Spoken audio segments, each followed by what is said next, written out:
Hello everyones, welcome back to my another video on healthy meal. तर आज आपण उडदाची डाळ बनवणार आहोत. त्यासाठी 1 वाटी उडदाची डाळ, त्यात थोडी हरभऱ्याची डाळ मिक्स केली आणि ती कुकरला शिजायला लावली.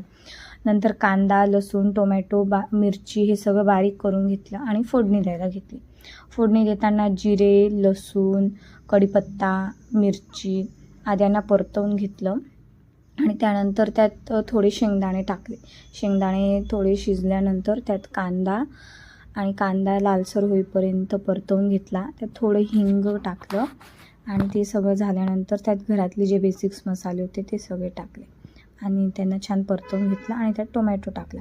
टोमॅटो शिजल्यानंतर आपण जी उडदाची डाळ शिजवली होती ती त्यात टाकून दिली, मिक्स केलं आणि आपल्या आवडीनुसार पाणी टाकलं. तर आपली उडदाची डाळ ही रेडी आहे खाण्यासाठी. Thank you for watching and subscribe my channel.